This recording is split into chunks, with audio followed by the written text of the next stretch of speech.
Oke, bismillahirrahmanirrahim. Assalamualaikum warahmatullahi wabarakatuh. Hari ini kita akan membahas tentang analisis pasar. Kenapa kita harus perlu menganalisis pasar? Apa sih manfaat dan kegunaannya bagi para entrepreneur untuk menganalisis pasar itu? Nah, akan kita kupas di materi hari ini. Yang pertama, sebelum kita membahas tentang analisis pasar, kita harus mengetahui apa itu pasar. Pasar di mana tempat bertemunya antara penjual dan pembeli untuk melakukan sebuah transaksi menjual beli barang dan jasa. Dan itu sudah sangat jelas sekali, pasar adalah tempatnya untuk bertemunya antara penjual dan pembeli. Kenapa harus ada di pasar? Karena tidak mungkin seorang produsen itu akan menjual produknya langsung ke konsumen secara eceran. Dan itu akan membutuhkan kos yang sangat banyak, waktu yang sangat luar biasa sekali gitu. Dan itulah fungsi dari pasar. Dari perkembangan zaman saat ini, pasar itu tidak hanya ada di pasar tradisional saja. Kita semua sudah tahu bahwa ada supermarket, ada minimarket, dan juga ada marketplace ya. Kenapa kalau kita sedikit menyinggung tentang supermarket dan minimarket, kenapa harus ada supermarket dan minimarket? Apa yang membedakan antara supermarket dan minimarket? Yang membedakan yang pertama adalah jumlah produk barang yang dijual. Supermarket dengan luas yang lebih besar lagi, dia akan menjual beragam produk yang lebih lengkap lagi. Tetapi kalau minimarket itu ada tipe-tipenya. Ada tipe yang ukuran sekian itu hanya menjual sekian ratus unit produk yang bermacam-macam. Sekian itu lebih gede lagi dan lain sebagainya.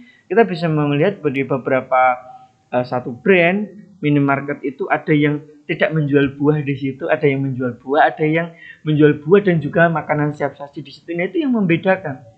Yang membedakan antara minimarket dengan tipe yang sekian dengan yang tipe yang lebih besar lagi. Nah, setelah itu analisis pasar ya.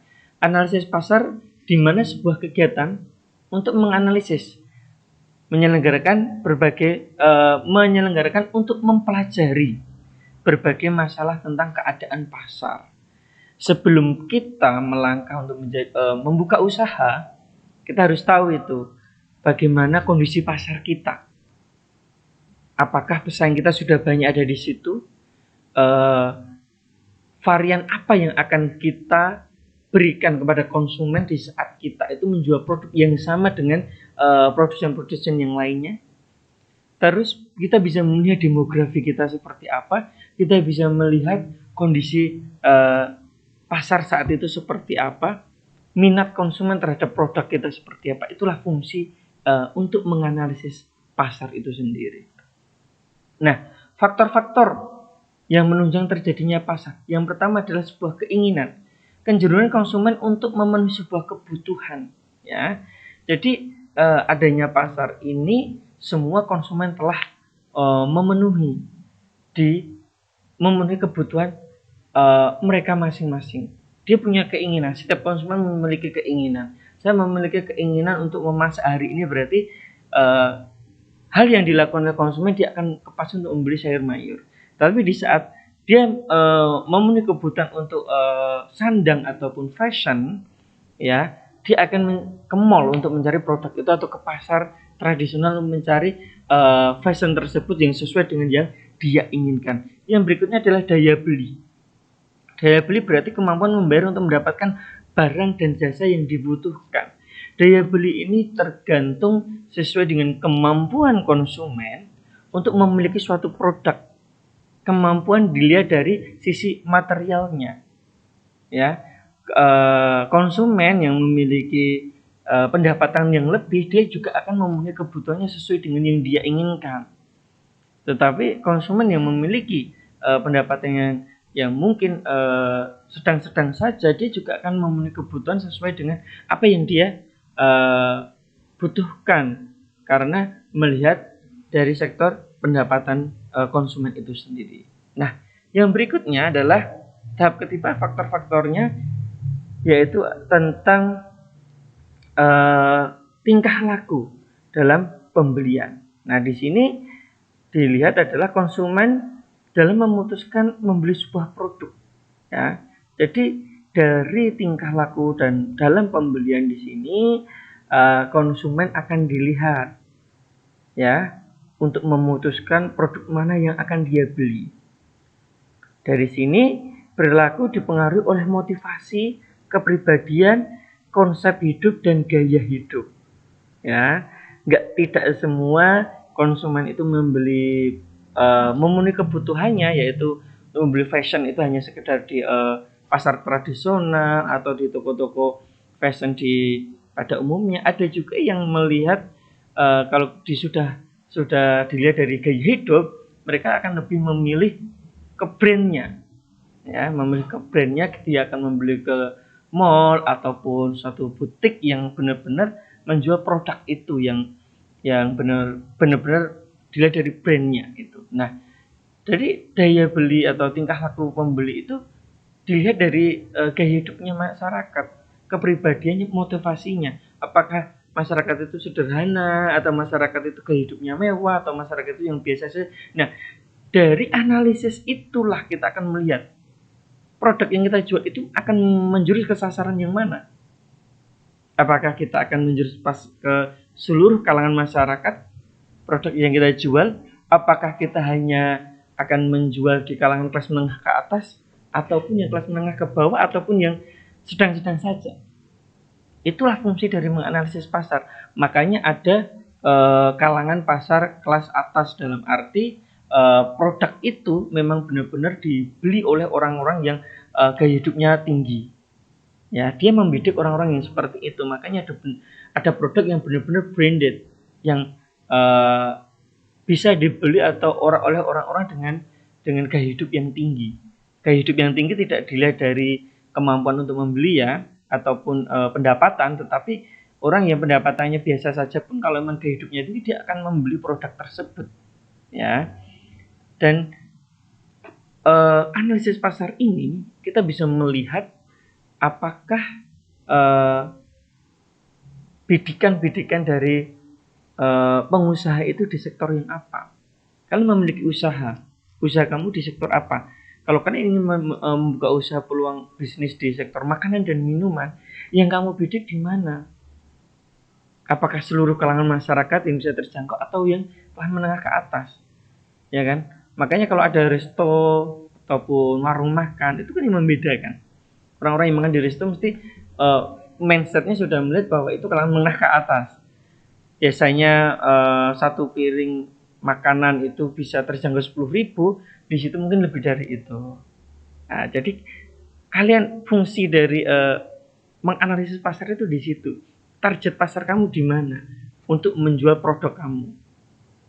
Apakah kalian akan menjual produkmu di kalangan seluruh masyarakat ataupun hanya masyarakat tertentu saja? Oke, berikutnya fungsi pasar ya, yaitu sarana mendistribusikan barang ya. Semua sudah tahu bahwa pasar di sini adalah tempat mendistribusikan seluruh barang. Semuanya ada di situ. Kita bisa mencari produk barang itu pasti di pasar. Tidak mungkin kita itu langsung ke produsennya. Seperti yang saya jelaskan tadi ya, kamu membutuhkan apa? Kamu mencari ke pasar tradisional. Pasar tradisional nggak ada, kamu mencari ke minimarket. Mencari minimarket nggak ada, kalian mencari ke supermarket atau ke mall. Di situ nggak ada, kamu akan mencari di marketplace. Nah, ini sebagai perubahan perkembangan zaman. Sebenarnya perkembangan zaman ini hadir karena memenuhi kebutuhan masyarakat agar terjangkau. Tidak semua produk yang kalian inginkan itu ada di sekitar kalian. Makalah adalah perubahan zaman ini adalah salah satunya untuk menjawab apa yang diinginkan oleh konsumen sebenarnya. Yang berikutnya adalah sebagai pembentuk harga. Nah, jadi salah satu faktor penentu harga adalah hukum permintaan dan penawaran. Apabila banyak permintaan, sementara penawaran tidak mencukupi, maka harga barang akan meningkat. Kita bisa melihat ya, skema pasar itu di Indonesia ini sangat terlihat sekali. Dari bulan Januari sampai bulan Desember ada momen-momen tertentu jumlah barang itu akan sangat dibutuhkan oleh masyarakat. Kita bisa melihat di momen hari-hari biasa itu mungkin stagnan ya kondisi pasar itu. Tetapi di saat momen tertentu seperti hari raya, lebaran, dan lain sebagainya, itu pasti akan ada momen jumlah permintaan barang itu sangat meningkat. Semua orang membutuhkan produk itu. Dan hampir semua produk itu pasti harganya akan melonjak. Itu pasti. Nanti kalau jumlah permintaan itu sudah mulai melandai atau berkurang, dari situ juga harga akan mulai berkurang lagi. Kenapa bisa terjadi seperti itu? Karena jumlah permintaan akan produk tersebut akan meningkat. Kita bisa melihat beberapa komoditi seperti gas, daging, ayam, telur itu di saat-saat lebaran pasti semua orang membutuhkan itu. Ya, itu terlihat sekali. Yang berikutnya fungsinya adalah sarana bersosialisasi, ya. Sarana bersosialisasi, berinteraksi antara penjual dan pembeli, di mana seorang konsumen itu di saat dia bertemu dengan produsen atau pelaku usaha, yang dia lihat pertama kali adalah cara menyapa ramahnya seorang penjual itu terhadap konsumen seperti apa. Karena perilaku konsumen itu berbeda-beda ya. Ada yang slow respon, ada yang benar-benar menilai karakter si penjual seperti apa. Oh ini ramah, oh ini baik, oh ini sangat benar-benar humble dan lain sebagainya. Itu kan dinilai. Dari situ menimbulkan penilaian persepsi terhadap penjual itu kepada konsumen kepada penjual itu. Makanya dalam ilmu bisnis kita itu diminta untuk ramah kepada penjual. Mungkin pembeli kita sering sekali mendengar bahwa pembeli adalah raja, dan itu sangat benar sekali gitu. Karena konsumen itulah yang menjadi salah satu marketing kita. Oh ini loh membeli produk ini di tempatnya si A, pelayanannya bagus, ramah dan lain sebagainya. Itu sangat penting juga. Itu mana kunci utama di saat kita menjual produk kita. Ya kan? Terkadang kita sudah sibuk menjual ke sosial media, tetapi di internal kita cara melayani, cara menghargainya kurang bagus, ya konsumen juga akan berpikir ulang.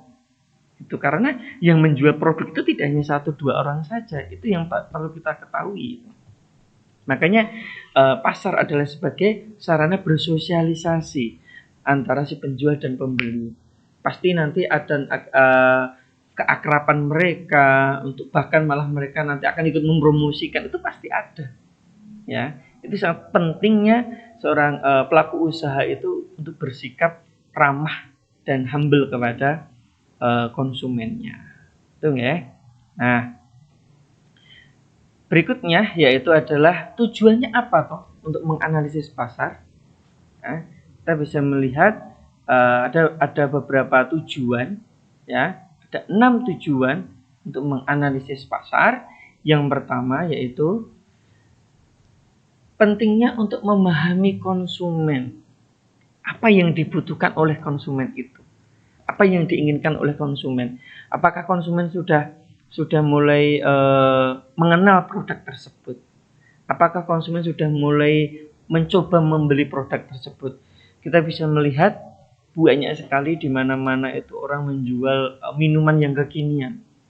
Bahkan di lingkungan saya sendiri, di daerah saya itu menjual minuman kekinian itu kurang lebih sekitar ada 11-15. Nah, dari situ kita perlu menganalisis apa yang dibutuhkan konsumen. Konsumen nyaman dengan produk apa? Terus apa yang belum diketahui oleh konsumen? Ini adalah sangat penting sekali. Yang harus dilakukan oleh pelaku usaha agar kita tidak serta-merta membuka usaha baru.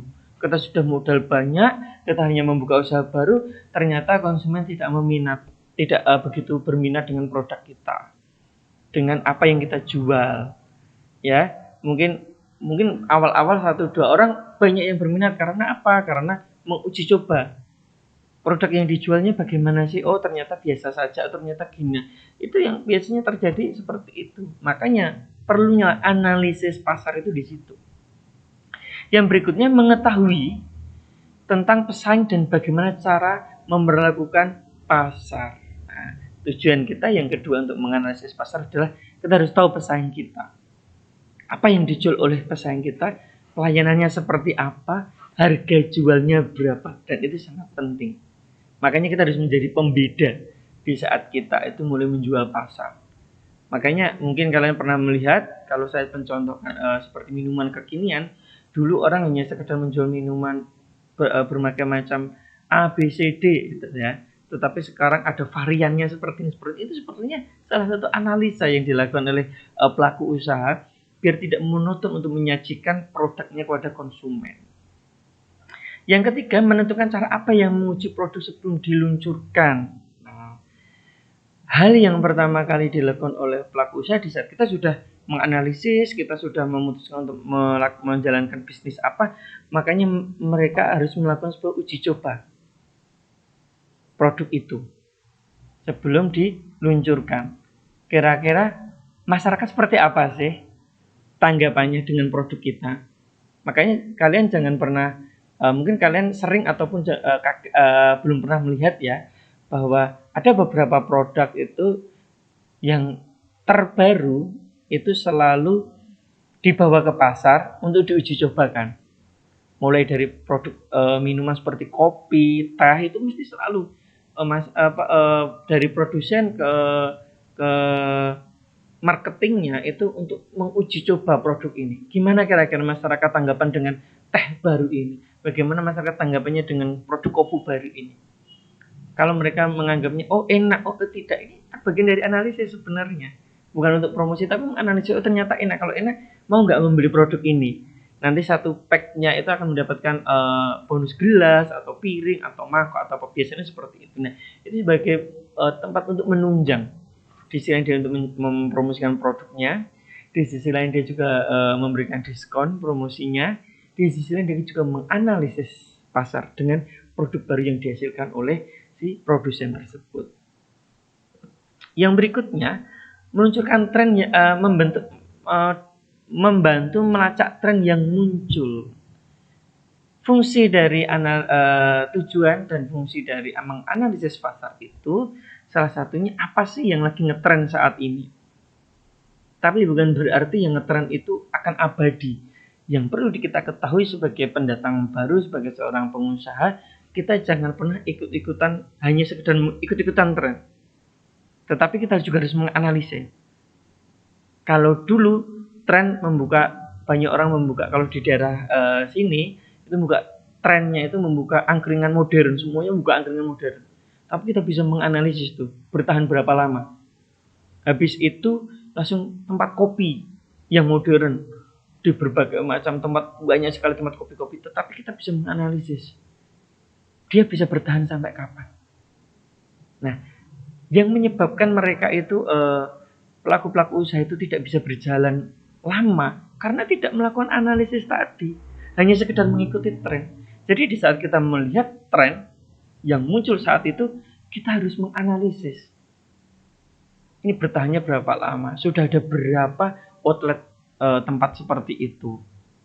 Ini sangat penting sekali, pesaing kita berarti semakin banyak. Terus apa yang kita sajikan, kreatif apa yang kita lakukan agar konsumen itu minat untuk ke tempat kita. Nah, itu tujuannya di situ.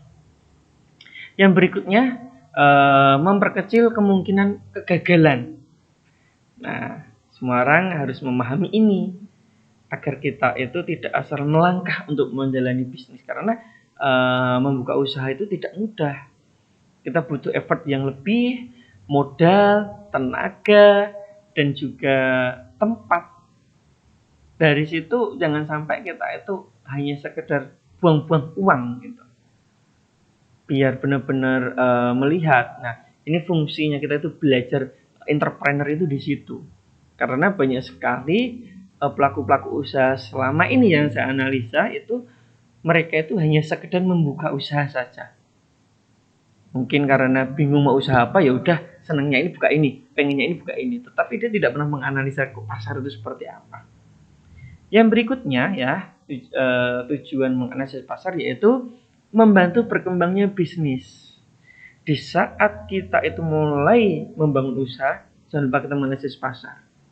Sebelum kita membangun usaha, kita menganalisis pasar. Setelah kita menjalankan usaha kita juga harus menganalisis pasar. Perkembangan pasar itu seperti apa? Jangan sampai kita melakukan monoton. Kalau kita membuka warung makan, ibaratnya contoh ya, atau booth minuman ataupun makanan, kita juga harus melihat posisi perkembangan zaman. Oh, kalau kita hanya menunggu konsumen datang itu nanti kita tidak akan laku.